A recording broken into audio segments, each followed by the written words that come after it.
രൂപപ്പെട്ടിരിക്കുന്നത്. ചിക്കമംഗളൂരുവിലെ കൊക്കയിൽ മരിച്ച നിലയിൽ കണ്ടെത്തിയ പാലക്കാട് സ്വദേശി ശ്രീനന്ദയുടെ പോസ്റ്റ്മോർട്ടം പൂർത്തിയായിരിക്കുകയാണ്. ചിക്കമംഗളൂരുവിൽ നിന്ന് ദീപക് മോഹൻ നമുക്കൊപ്പം വിവരങ്ങളുമായി ചേരുന്നുണ്ട്. ദീപക്, പോസ്റ്റ്മോർട്ടം നടപടികൾ പൂർത്തിയായിട്ടുണ്ട്. മൃതദേഹം കുടുംബത്തിന് വിട്ടു നൽകുക എന്ന നടപടിയിലേക്ക് എപ്പോൾ കടക്കും? പാലക്കാട്ടേക്ക് എപ്പോൾ കൊണ്ടുവരും? ലഭ്യമാകുന്ന വിവരങ്ങൾ എങ്ങനെ? ബന്ധുക്കളിൽ നിന്ന് മനസ്സിലാവുന്ന വിവരം എങ്ങനെ? ദീപക്. റിജിത്ത്, ചിക്കമംഗളൂരുവിലെ ഗവൺമെന്റ് ആശുപത്രി മോർച്ചറിയിൽ ആണ് ഇപ്പോൾ മൃതദേഹം പുറത്തേക്ക് മാറ്റിയിട്ടുണ്ട്. പോസ്റ്റ്മോർട്ടം നടപടികൾ പൂർത്തിയാക്കി. അല്പം മുൻപാണ് പുറത്തേക്ക് മൃതദേഹം ഇപ്പോൾ ഇറക്കിയത്.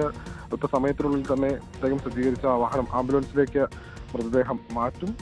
ബന്ധുക്കൾ അടക്കമുള്ള ആളുകൾ നേരെ പാലക്കാടുള്ള അവരുടെ വീട്ടിലേക്കാണ് പോകുന്നത്. നാളെ രാവിലെയോടുകൂടി സംസ്കാര ചടങ്ങുകൾ നടക്കും എന്നാണ് അറിയിച്ചത്. വൈകിട്ട് 6:30യോടുകൂടിയാണ് ഈ മാണിക്യധാര താഴ്വാരത്തിൽ നിന്ന് ആ ഭാഗത്തു നിന്ന് ശ്രീനന്ദയുടെ മൃതദേഹം കണ്ടെത്തിയ മേഖലയിൽ നിന്ന് വളരെ ശ്രമകരമായി ഏറെ പണിപ്പെട്ടാണ് വനംവകുപ്പും ഒപ്പം കർണാടക പോലീസ് അടക്കമുള്ള ആളുകൾ മൃതദേഹം പുറത്തേക്ക് എത്തിച്ചത്. പിന്നീട് ആശുപത്രിയിലേക്ക് കൊണ്ടുവന്നു. നേരത്തെ ബന്ധുക്കളെ സംബന്ധിച്ചിടത്തോളം വലിയ ആശങ്കയും അതിൽ ദുരൂഹതയും ഒക്കെ ഉണ്ടായിരുന്നു. ശ്രീനന്ദയെ കാണാത്തതിനെ തുടർന്ന് തിരച്ചിലിലൊക്കെ അവർ അത്തരത്തിലൊരു ദുരൂഹത നമ്മോട് പങ്കുവച്ചതുമാണ്. എന്നാൽ ഈ മൃതദേഹം കണ്ടെത്തിയ സ്ഥലത്തിന് സമീപത്തു നിന്ന് ഏകദേശം 20 മീറ്റർ അകലെയുള്ള സ്ഥലത്ത് കഴിഞ്ഞ ദിവസങ്ങളിലൊക്കെ തന്നെ ഡ്രോൺ ഉപയോഗിച്ച് നടത്തിയ പരിശോധിച്ചിരുന്നു. എന്നാൽ മൃതദേഹമുള്ള സ്ഥലത്തേക്ക് തിരച്ചിലിനിറങ്ങിയ സംഘം എത്തിയിരുന്നില്ല. ഇന്ന് രാവിലെ വനംവകുപ്പ് ജീവനക്കാർ ആ മേഖലയിൽ എത്തിയ സമയത്താണ് ദുർഗന്ധം വരുന്നതിനെ തുടർന്ന് ആ മേഖലയിലെത്തി വിശദമായുള്ള പരിശോധനയിലാണ് മൃതദേഹം കണ്ടെത്തിയത്.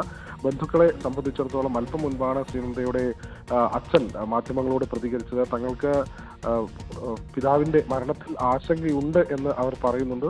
പക്ഷേ യാതൊരു തരത്തിലുമുള്ള സംശയവും ഇല്ല എന്ന് തന്നെയാണ് കുടുംബം ഇപ്പോൾ പ്രതികരിക്കുന്നത്. പോസ്റ്റ്മോർട്ടം നടപടികൾ പൂർത്തിയാക്കി അല്പസമയത്തിനുള്ളിൽ ആംബുലൻസ് ഇവിടെ നിന്ന് പുറപ്പെടും. ശരി, ചിക്കമംഗളൂരുവിൽ നിന്ന് ദീപക് മോഹൻ വിശദാംശങ്ങൾ പങ്കുവയ്ക്കുകയായിരുന്നു. മരണവുമായി ബന്ധപ്പെട്ട് ഇതിനോടകം തന്നെ കുടുംബം ഉയർത്തിയിരിക്കുന്ന ചില സംശയങ്ങളുണ്ട്. അതിൽ പോലീസിന്റെ അന്വേഷണം നടക്കുന്നുമുണ്ട്. അതിനിടയിലാണ് മൃതദേഹം പാലക്കാട്ടേക്ക് കൊണ്ടുവരാൻ പോകുന്നത്. പോസ്റ്റ്മോർട്ടം നടപടികൾ പൂർത്തിയായിരിക്കുന്നു.